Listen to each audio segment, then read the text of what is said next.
வணக்கம்ங்க. இப்போ நம்ம பார்க்குறது Maruti Swift petrol variant 2012 model. Tyre எல்லாம் புது டயருங்க. ஸ்விஃப்ட் டிசைர்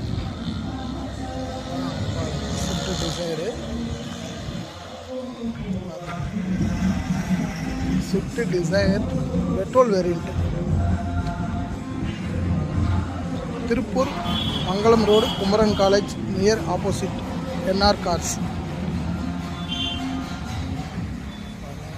அவுட்லைன் எந்த ரீப்ளேஸ்மெண்ட்டும் இல்லை, பெயிண்ட் டச்சப் இல்லை, ஒரிஜினாலிட்டி. உள்ளே பார்க்கலாம் வாங்க. உள்ளே பாருங்கள், லெதர் ஷீட்டு, இன்டீரியர் லுக்காக இருக்கும். கிலோமீட்டர் 1 சில்லரை ஓடி இருக்குது. சாவி தரேன், போட்டு பார்க்கலாம்.